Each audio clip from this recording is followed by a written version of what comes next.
What's up, everybody? It's that time of year again where we have to arbitrarily decide that something is the best game of all the games of that year. So welcome to Games Up Podcast's Game of the Year episode.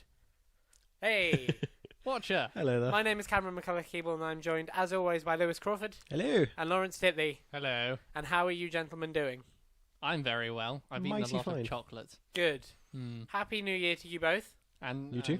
And Happy New Year to you. And Happy New Year to you fine listeners.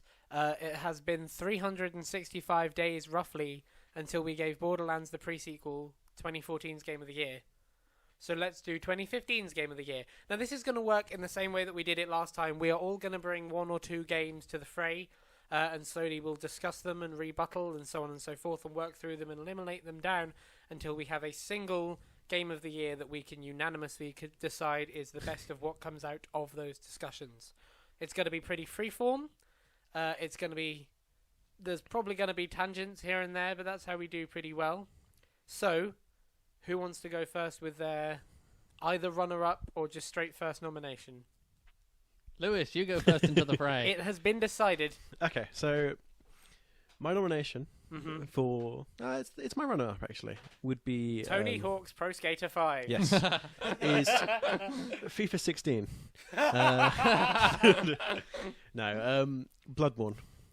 So that's your runner-up? yeah, it is my runner-up. Interesting. Ooh. Bloodborne. So I only recently got it.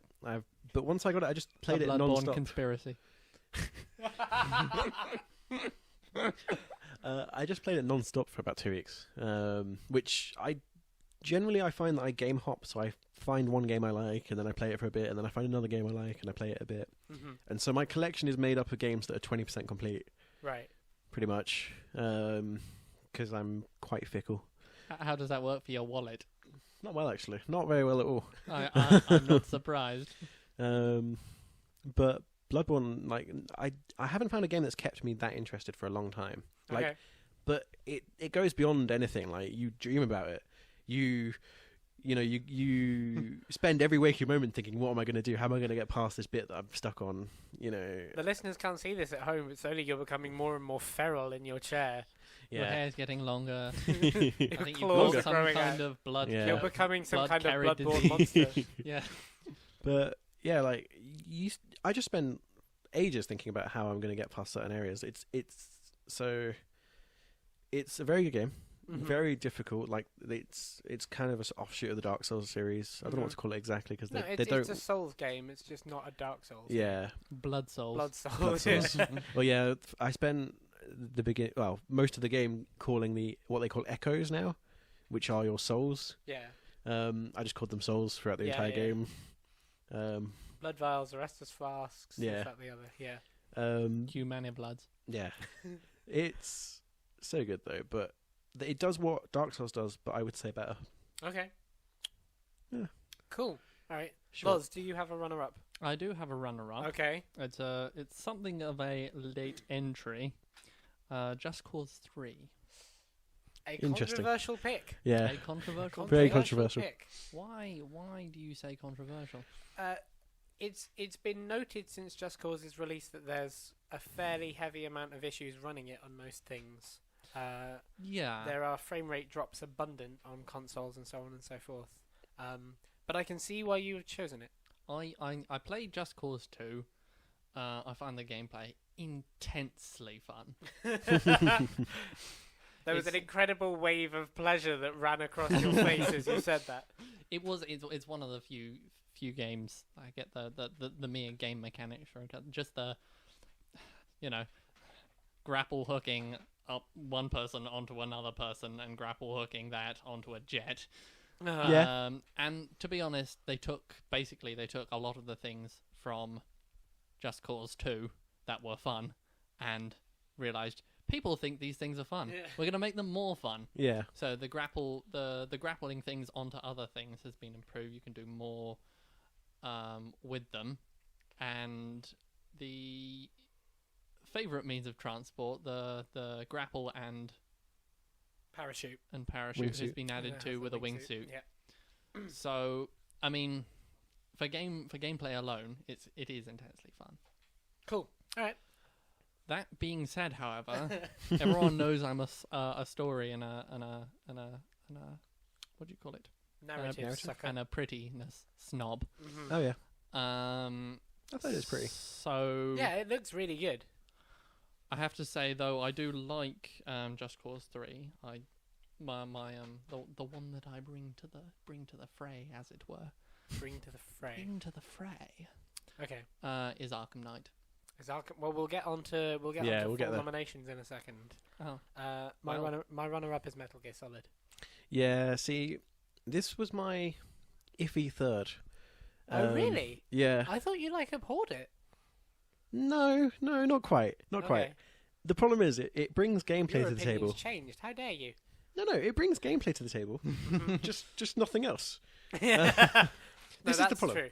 It is a phenomenal game in terms of gameplay. Absolutely. The gameplay loop is fucking incredible. It does everything. Well, no, I don't know about that. It does a lot of things right in terms of gameplay. Mm-hmm. The problem is that apart from the gameplay, it doesn't really offer much. Yeah, that's very true. You know, you've got. Well, I don't know. Like, it had a lot of loading times, which I didn't really like. We talked about this and you disagreed, but some loading times. I don't know. But when you think about what it was loading in, it was kind of worth it. Technically, the game is really, really impressive. I mean, it's beautiful. It has incredible systems that run in the background that you just wouldn't notice. It does have a hell of a lot of empty, unimportant space. Yes, that's true, but I'd say there's a surprising amount of detail in that space. Okay, but is there things to do, or is it just particularly detailed There is rock? a fair amount of things to do. The thing that you have to bear in mind is that what you look at in the empty space has overlays of things to do that you will unlock through time. Yeah. Ooh. It is very clever. It is cleverly done, and 10 hours in, I hated it. I absolutely hated it because it felt very hardcore stealth. Yeah, it does. Metal Gear is a kind of weird game to play in that you kind of have to learn how to play it, and I can see that after those 10... What? Don't worry. No. I had to kind of learn how to prioritize certain systems over other things, and what decisions to make to develop what and choose what path to take. And that's really, and when you get the hang of that, you realize how incredibly well done it is and how interlinked everything is and how marvelously well put together the whole game is. But I can see that being a huge problem for a lot of the people who may have gone 10, 15 hours in and be like, I have yet to do anything important, get the Fulton system or the lady with the boobs, I'm out. So there's a huge barrier to interest. There's a huge barrier to entry. and There's a huge barrier to entry. if you're someone like me who's a bit of a Metal Gear Solid snob. I am pretty much like an ultra fan for the Metal Gear Solid series.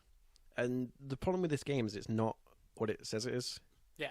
It's basically not like it's named it's not something a Metal differently. Gear game. Yeah, pretty much. I mean, it's got elements, but then it's got just lots of just little niggling points where you're like, it doesn't feel right. So we should point out at this conjuncture before we go any further, because we're going to get heavy into this. If you hear a game mentioned, assume spoilers.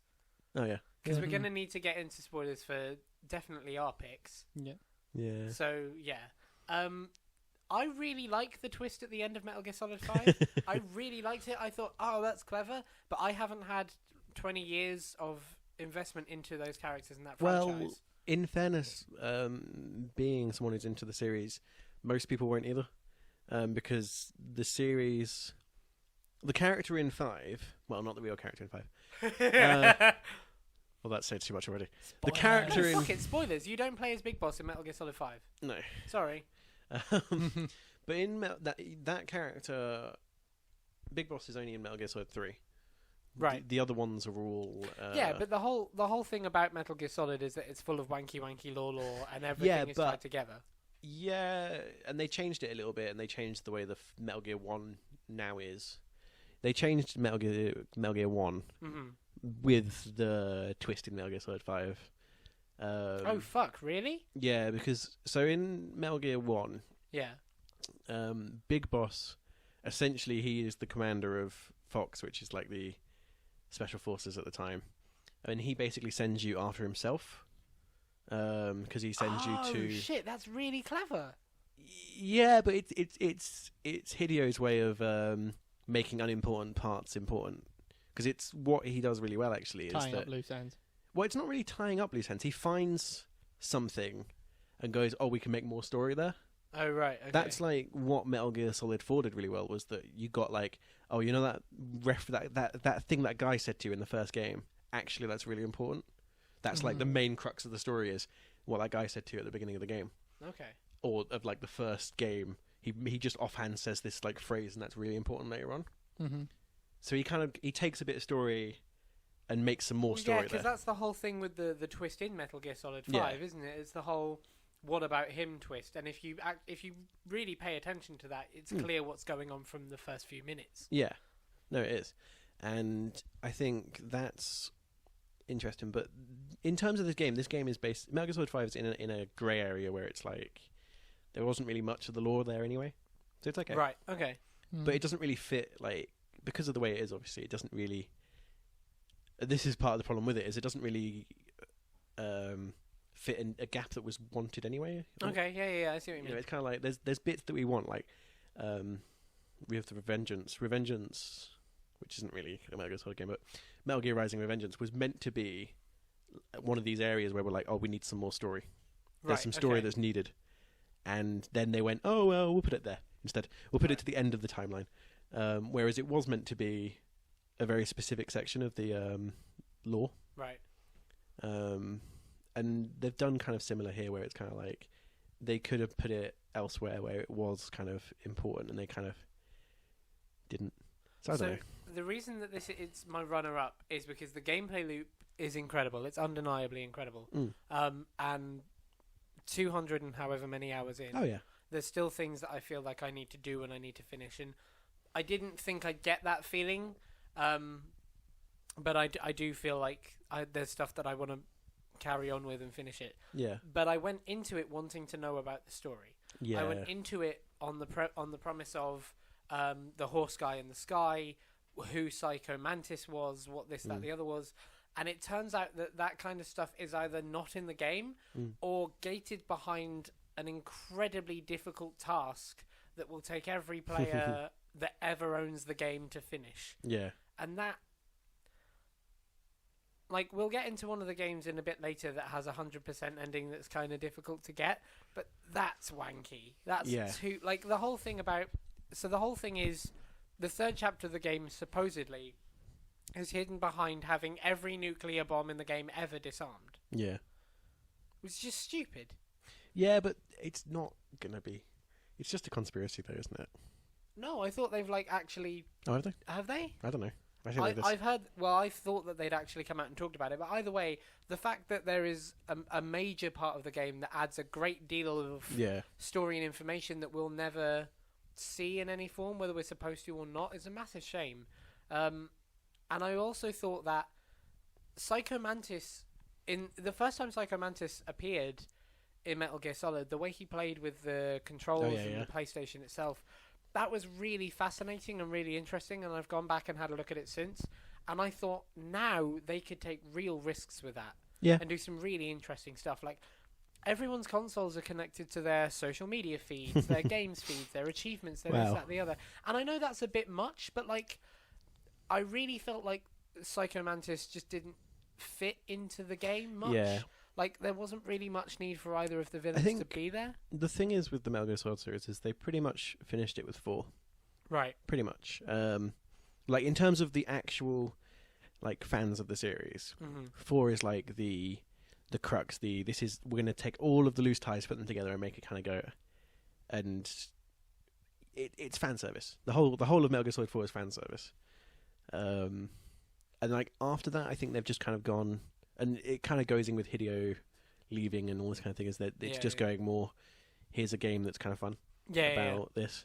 So, go on. So basically what we're saying is Metal Gear Solid 6 will be 2020's Game of the Year. Yeah, I'm sure. Right, confirmed. I won't like it, though. I won't like it, though. No, you won't. But that's just how your approach to everything other than Hitman. Hitman. It's going to be Hitman. Best game. Game of the Year 2016. Who wants to do their actual nomination? Everyone's looking at me, but okay, I will do it. So, my game of the year, my nomination for game of the year, would be The Witcher 3 Wild Hunt. it is a phenomenal. Phenomenal. Phenomenal. It is an amazing RPG. Beautiful, one of the most beautiful games I've ever played. And I think what it does so differently is that, and I don't know whether I should shame other games yet, but let's just say some other game that someone's going to nominate has kind of really boring side quests. Things that are just not very interesting. Whereas what Witcher did was everything's kind of got its own. You feel like the side quests have been really written to be good, and they're not formulaic. yeah, they've had proper writing in them. Whereas sometimes you feel that games have side quests which are not really very well written. It's just kind of here's villain, here's like do this task repeatedly. Yeah. Whereas Witcher 3 has this element of everything's kind of important. Like I've got loads of quests that are all sort of interlinked into the main story.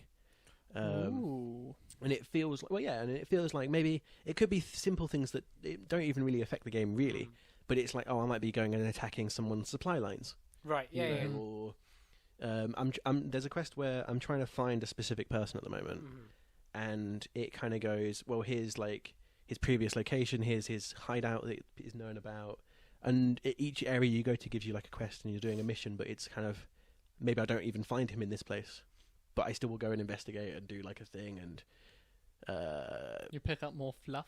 yeah, I mean it is fluff, but it's really good in that way because it doesn't feel like it. You feel like, oh, I'm actually tracking this guy down. Right, yeah. Okay. And then some of the side quests actually do end up feeding into the main story and end up being part of the main quest. And I don't think many RPGs have done that lately. Lots of those games have here's the main quest, here's side stuff. Right. Okay. Mm-hmm. And Witcher, that's one of my main reasons I like Witcher. It's just the writing is phenomenal. Okay. In that way, Okay. not many RPGs have ever brought that to the kind of that level of involvement in terms of writing and having all these things interweave, and yeah, it's really good. Cool. It's a really good game. Okay. I don't think it matters who of us goes next. Yeah, sounds like it. Well, Should we say on 3? Because I think we're both nominating the same I thing. think we are. You are One, both wrong, though. 2, 3. Arkham Knight. Yeah. Yeah. All right. Cool. Both wrong. Figured. So it's 2 versus 1. Yeah, well, this is what I worried about. Okay. So do you want to go first or? I mean, I suppose it's partly influenced because the first time I encountered Arkham Knight, it was at yours. Yeah. So, I mean, Arkham Knight. My plan comes to the truth. Yeah, this was this was all part was of years one in the- giant years in the making. Machiavellian Yeah. work. Yeah, no, like I said, I really like gameplay. That's what I like.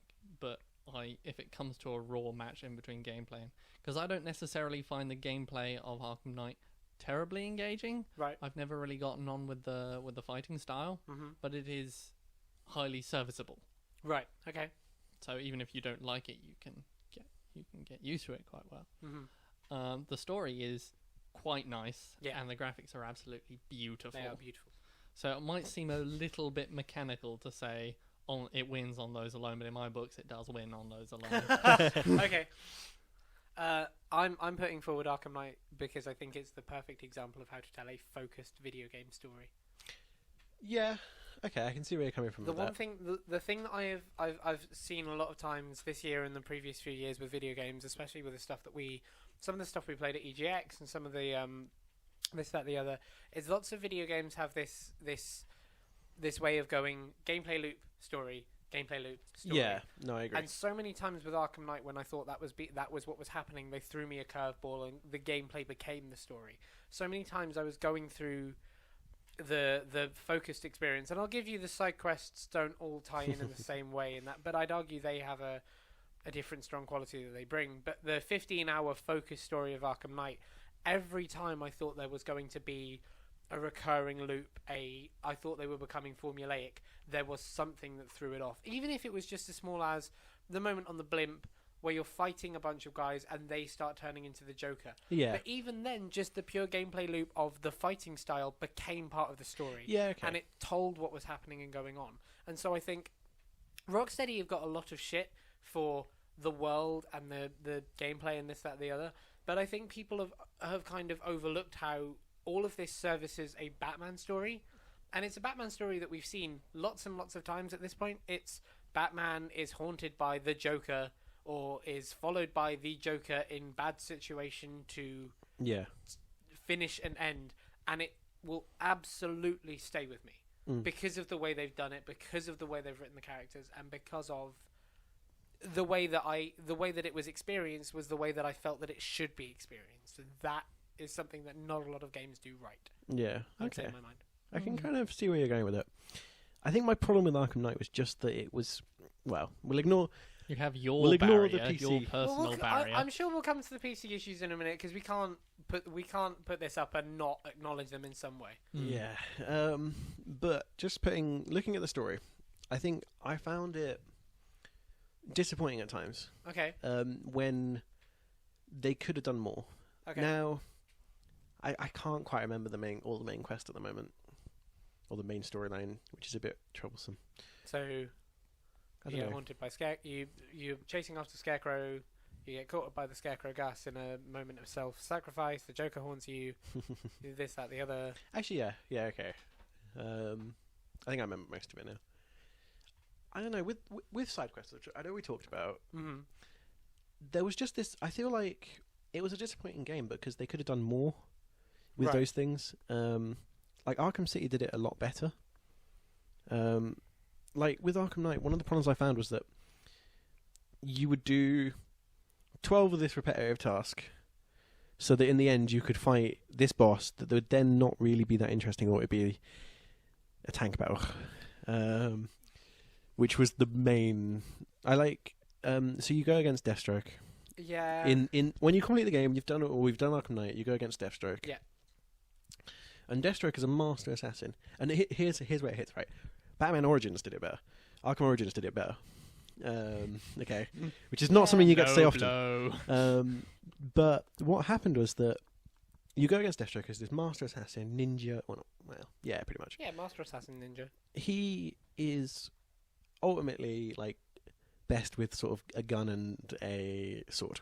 Yep. And Origins had this big fight that was quite difficult actually. But they had this big fight, this big like you had to survive, and you very much had the feeling of Deathstroke is better than Batman in this situation. No, don't shake your It head. felt like a big QuickTime event. Yeah, but It felt like you punch, felt punch, like you were punch, losing all the counter, time. there you go. There's Deathstroke's health It down. always felt like you were not losing, but you were Then kind of there's like you were Deathstroke. just managing to survive. You basically had this situation where you're just managing to survive, and then eventually you get a punch in, and then yeah, dodging and okay, he's dodging. I see that. because it shows you that like Deathstroke is basically It's more like powerful than Batman. watching a Batman film, Yes. for Yeah. better and Yeah. worse. And so this ultimate guy is then just in a tank battle, and there Yeah. isn't really anything more to it than that. That's very true. He should have had a tank. And not that only jumped is it a around. tank battle, it's just really like a repetition of the tank battle that you did earlier. Yeah, it's They did really want to show off the Batmobile. the That's one of the main issues I think people have with the game is the use of the tank. I would agree. I'd say that one of the biggest criticisms they have is the issue with the tank. Again, I'll stand by it and defend it. I think the tank was very cleverly implemented. It's the Arkham Asylum of the tank. Arkham Oh, I see, yeah. Arkham Yeah. City took the the fighting system in Arkham Asylum was there and clever, but it still needed work. Bit raw. And when you go back and play it, it still feels kind of clunky and it still feels this, Yeah. that, the other, but you know where it's going. And I think if Rocksteady were to make Arkham Knight 2, we would see the same thing with the Bat Tank because it's the same system. Yeah, It I'm is sure. combos, it is free-flowing combos between multiple enemies. It's the same kind of ground core system, and I could really see that being built up. I can see people's criticisms with it, but I think it's a very clever system, and when you get used to using it in a way that feels comfortable to you, it's a very fun system. And I think more than that, again, I don't like saying story of gameplay. I'm a gameplay person core, but the gameplay was so good that it serviced the story. And I think that's something that's really, really different and really interesting. And I'll give you the Deathstroke thing it wasn't their finest choice, it wasn't their finest hour. But I think it came after 15, 20 hours of Yeah, of course. highlights. No, of course. And I was totally willing for that. When they announced Deathstroke, I was like, fuck, I'm going to fight Deathstroke again. But, by that point, I already had so much to remember for the game that it had made a massive dent in Yeah. to what it did. I definitely get that. And I understand kind of where you're coming from with that, Mm. because I did enjoy Arkham Knight as much as I give it a hard time, mostly because of the PC issues. Yeah, It had so many issues. it did have a lot of issues. And we can't. There is a big black elephant in the room with his bat armor on and his low gruff elephant voice. Yeah, the PC released very broken. Yeah, and they're in a state of saying we'll fix it, but it can't be fixed. Yeah, that's true. They will fix it until it's no longer economically viable to do so. Yeah. Well, they kind of came out and were like, they basically said we're going to fix it, and then 6 months later they went, we can't fix it. Yeah, kind of. We can kind of make it look a bit better, and we can make it work. Actually, I'll be honest with them. On mine, it works mostly okay. The only thing I don't really like is they have kind of just random load times. So you'll be like flying around, it'll load for 3 seconds, and then it'll let you fly around some more. Yeah. Which Right. kind of used to happen in the other games as well. In Arkham City occasionally and stuff. Yeah, but I didn't really notice it would be like a millisecond, whereas this is kind of like a 3 second pause and then it works again thing. Okay. But apart from that, mine works fine. So the way the defense I've prepared Oh yeah, for Arkham Knight is that purely on a conjecture basis, I feel like a lot of those problems were more the fault of the publisher than the developer. I think it was very clear that Arkham Knight needed more time. We saw it get delayed for 2 years straight, and I think it would have been better for the game if they had announced it at E3. Yeah, and it had come out in October. Yeah, Much like a Fallout, and I think it would have, or announced at E3 last year and come out whenever this year, whatever. But I think the PC needed more time. definitely. I think that's arguably true, and I question whether they actually tested it on PC. I question whether they tested it as well. But I do think that it was probably, again, this is pure conjecture on my part, but I do think it was probably a case of the publisher mandating. We know Warner Brothers to be a shit publisher. Yeah, of course. I agree. They have had I agree completely. shitty policies across the board for many years, and I imagine that somebody saw the QA test come back from whatever port studio it was that was dealing with it and say, this isn't working great, the game is barely playable, but playable. And somebody signed off and went, right, that's launch day. Well, they probably pulled a... I mean, so what you can't rule on is how long it's going to take to fix a thing. Yeah, absolutely. No, it's true. And they probably thought it was going to take not all that long because they're optimistic idiots. Yeah. So my question to you is, Arkham Knight came out for 3 days on launch, was pulled and then playable again 3 months after. If it had purely been delayed on PC and come out 3 months after in the state that it's in now, would it be... I think in that sense it would be far less shat upon. It would still be shat upon because it's not perfect. Yeah. And it's not, it's good, maybe okay. But I think it would have saved itself a great deal of face, and I think in that instance the onus is on the publisher to have fixed that. And I think it's unfairly knocking on the devs. Yeah, maybe. I don't know who's taking more of the flack on this side, because I've only ever heard from the particular outlets I've been with. It's not a lot. That most of the blame is falling to Warner Brothers. I don't know who's taking more of the fire. I think most people are it's against right them. that Warner Brothers takes more of the fire. The question is whether they are taking the fire. Yeah, that's very true. There's a few lazy choices that I don't know whether it is on the dev side, or if it's a... Again, I always come back to the side quests, I'm afraid. It is this villain's kind of tacked on kind of feel of it. Okay. There's things like the Two-Face one, which is kind of better now in the Season of Infamy thing, but which is like if they DLC went missions. more Witcher and tied them into the main storyline a bit better. Yeah. Some of the side missions are really kind of clever and cool. Mm-hmm. There's a few of them, not too many, but there's maybe like 3 out of the 8 are kind of interesting and different. Okay. Whereas some of them are like the bank missions with Two-Face, where you have to you have to knock out so many people in a bank, and then it kind of progresses. And then the difference is with the final one is that Two-Face is one of those people. It's not like anything different. Yeah, okay, I see what you mean. Okay, yeah. So it's like you knock out 8 people, but now you're knocking out 7 people and Two-Face. That's not really. You'd expect at least a boss fight. But again, I'd say it kind of ties into the story because Batman is supposed to be a physical dom, but a mental. Like, he's physically the strongest he's ever been, but mentally he's suffering. So somebody like Two-Face is not a problem anymore. Where he's, some fucker who's in a suit robbing banks is not. Oh, The yeah, kind but of compare it threat to that say, But they probably I could know have that, made like, it. yeah, I get that, but I would say that the things that kind of stuff, like Two-Face, only felt like, potentially a letdown afterwards. Like, I'd say building up to the Two-Face, the first I two agree. examples of those bank robbing things were really fun, and I'd say that's true for a lot of the side quests. That it wasn't the whole side quest that was the problem; it was the payoff for it. And I get why that could arguably seem to be a problem.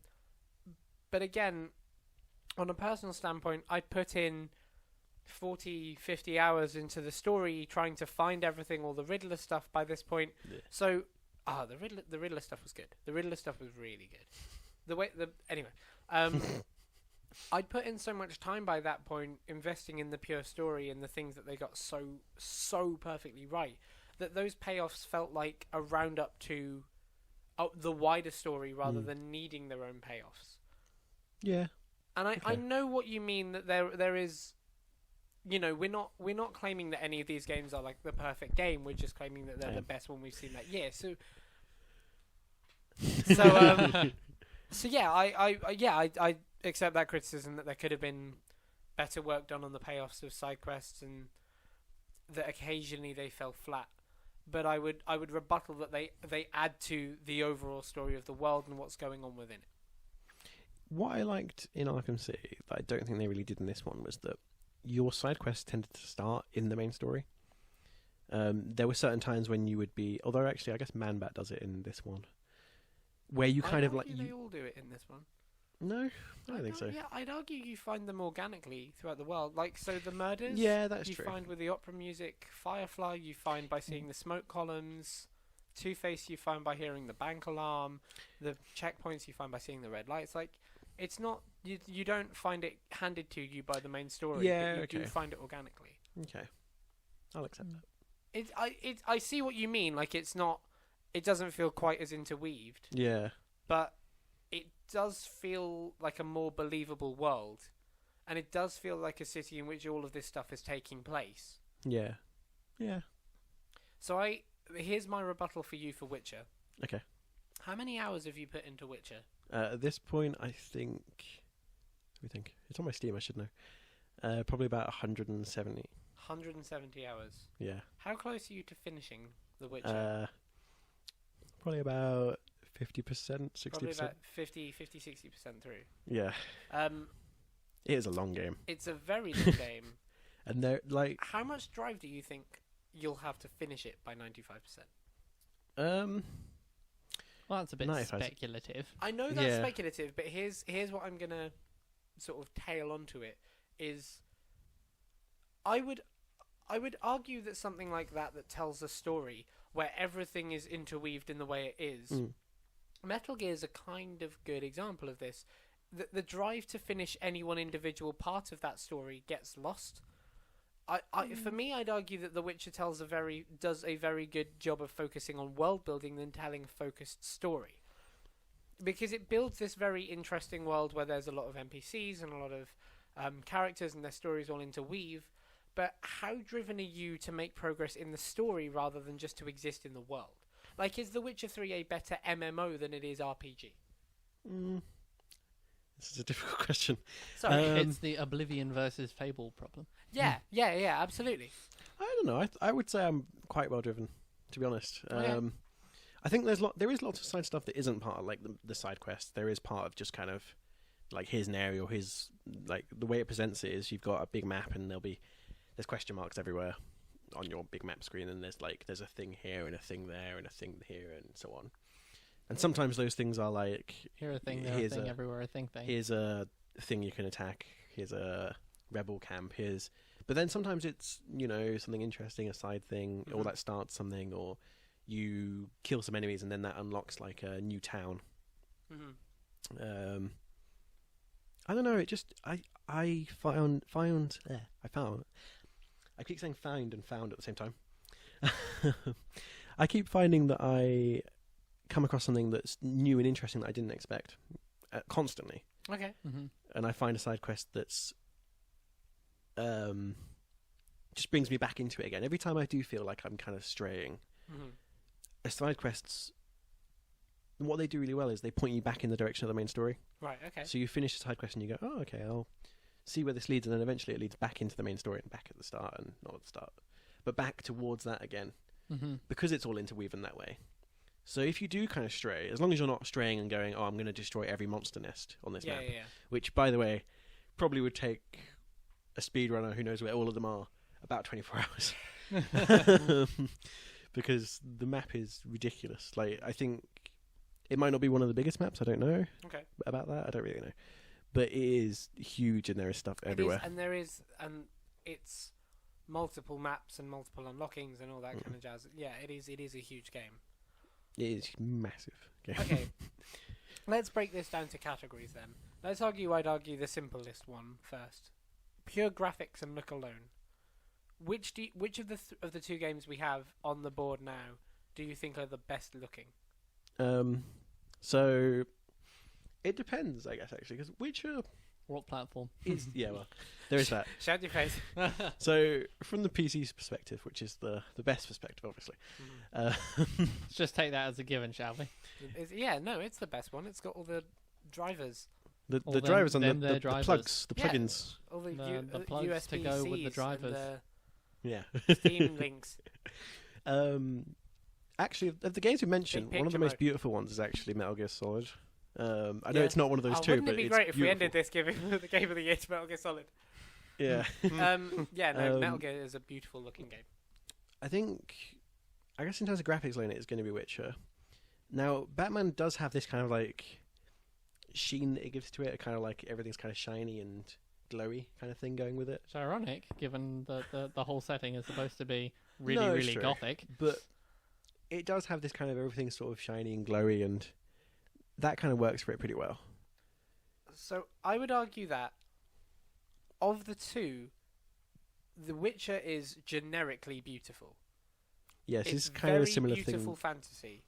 Batman is, I would say, equally good looking, but it pulls off a very beautiful art style. It does have a very unique And the art way style. it uses that art style changes throughout the game. I guess that's kind of what I mean by the shiny glowiness of it. Is it's sort of in its own way, like The Witcher can't really pull off the same visuals because it doesn't present the same kind of like a futuristic game is always going to look kind of shinier and fancier than a. But Okay. I don't just mean like futuristic. I mean like the slightly 1940s old American style, the gothic gargoyles mixed with the neon lighting. I mean the Neon, that's the word. I can the say neon glowy. lighting. The Glowy. bits in the Glowy. asylum at the end have a totally different feel. Scarecrow's character design, the Joker's kind of broken, and the way they use the. See, one of the best parts about Arkham Knight to me is the way they use graphics. The way that if you turn around on certain signs, they're overwhelmed by the Joker, Yeah. and that's so clever.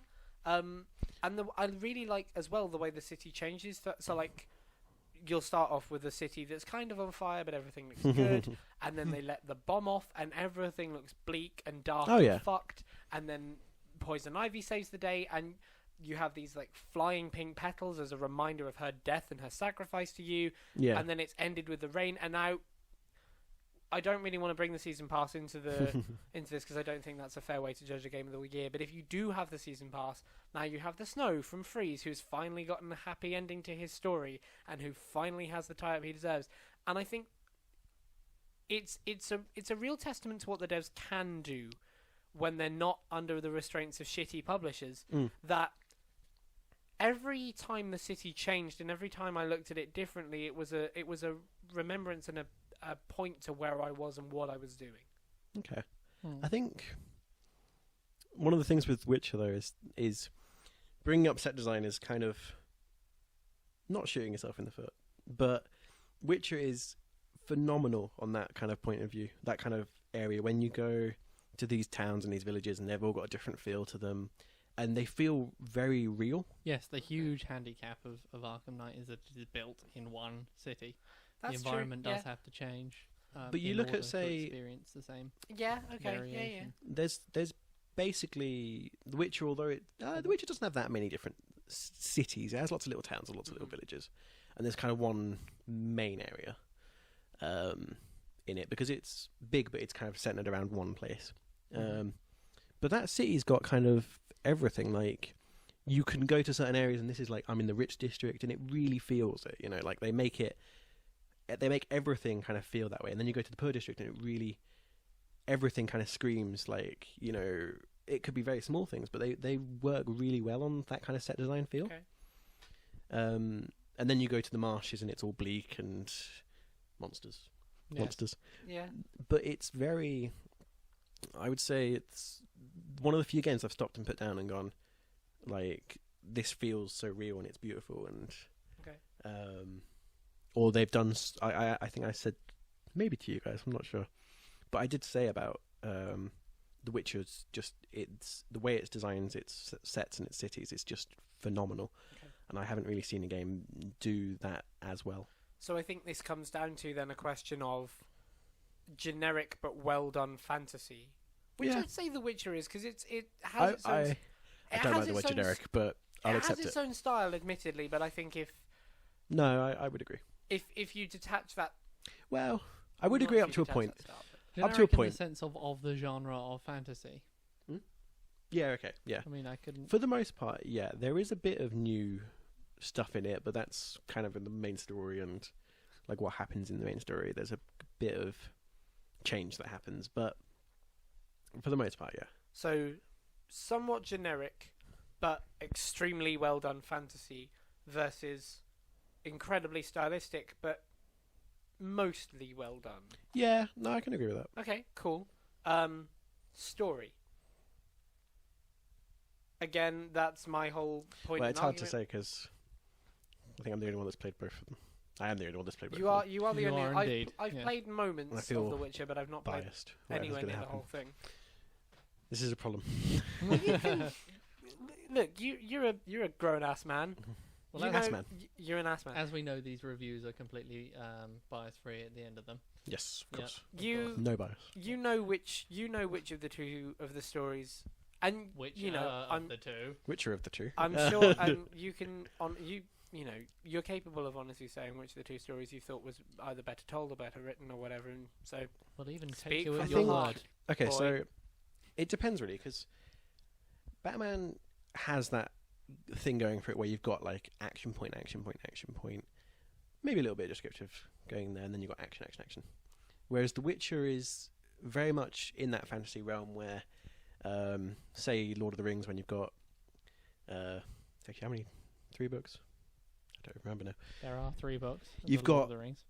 Say 3 books when one would do, kind of thing going on, and The Witcher has Okay. that in it. It has that element of here's so much story, so much lore, so much background, so much thing. Whereas Fluff. you don't necessarily, fluff. As I said, World building. Yeah, it's character building, world building, all that kind of thing. Where it doesn't necessarily need that much, but it kind of makes you feel like you're part of it a lot more. Gives a certain Okay. thickness to the story. Yeah, With, so it invests you more in a slightly less concise story. yeah. Okay. That's what I would say. Okay.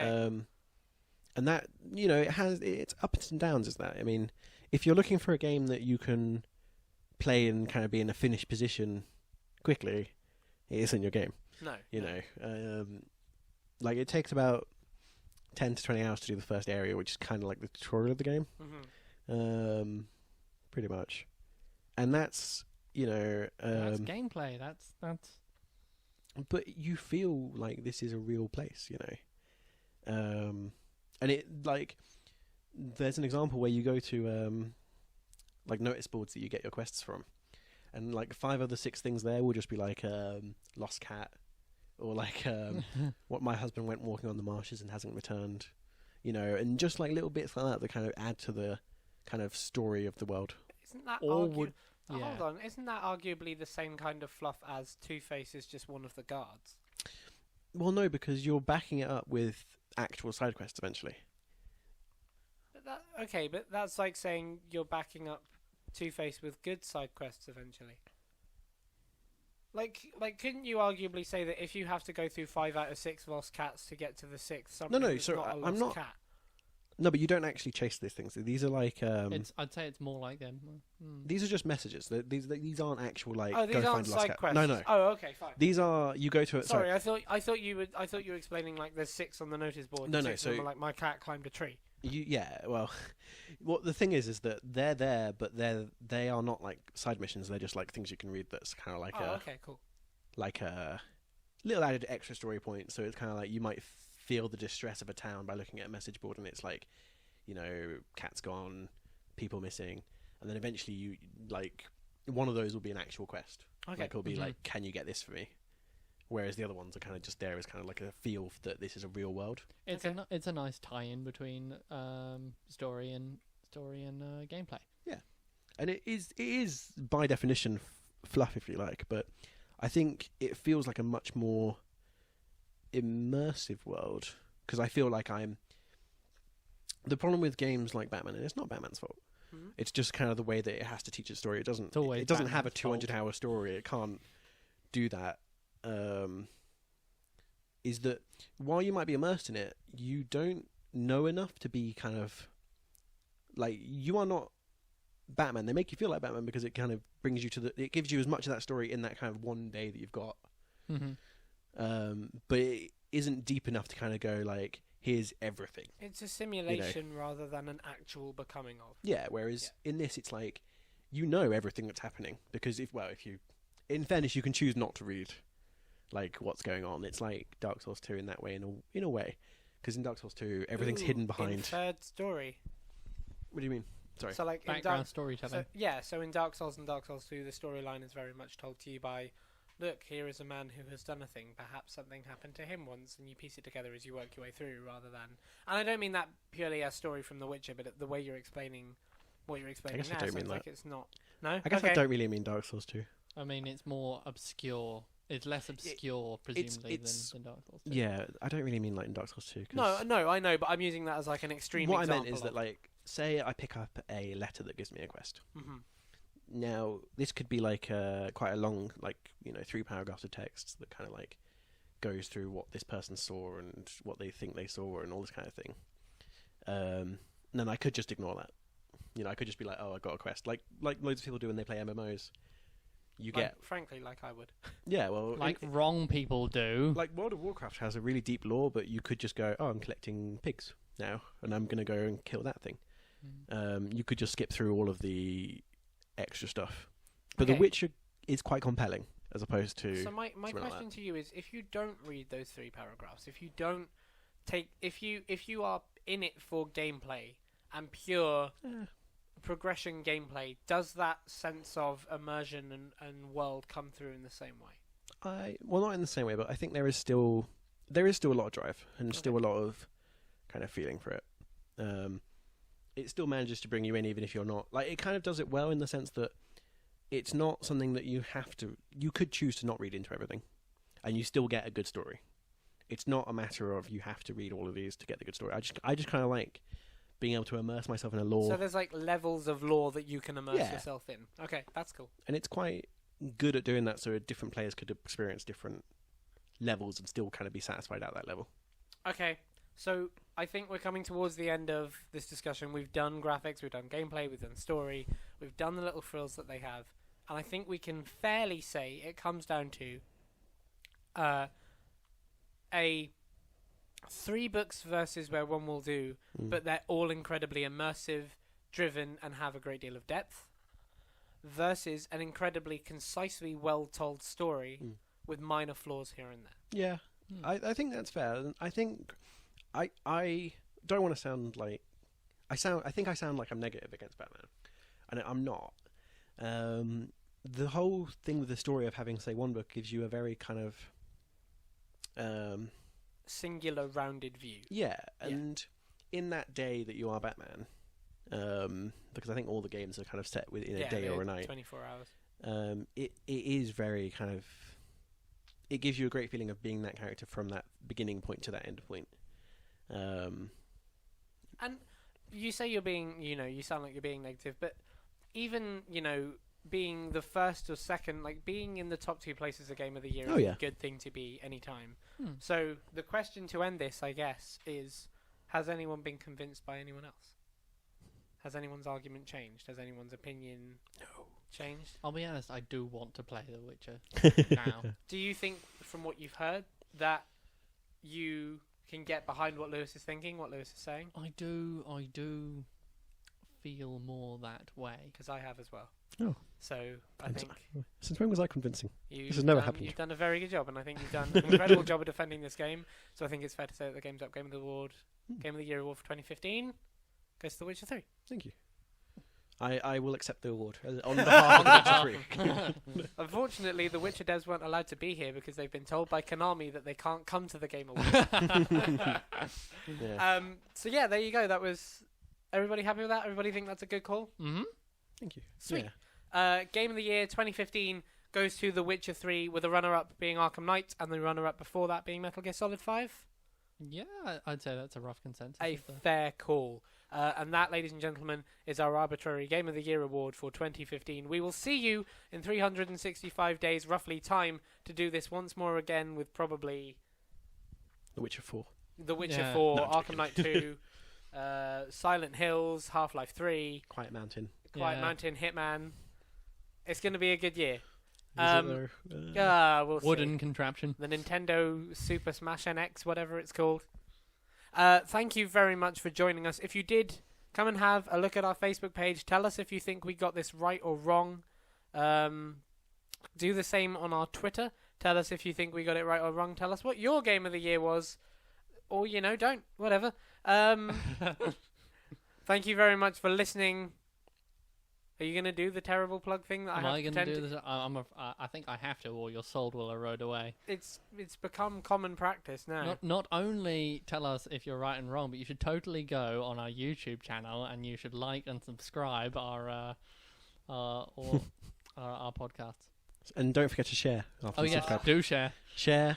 The fact that I'm having to prompt you now In fact- is... I think unless you share to 10 people. Well, it makes you so sour in your face.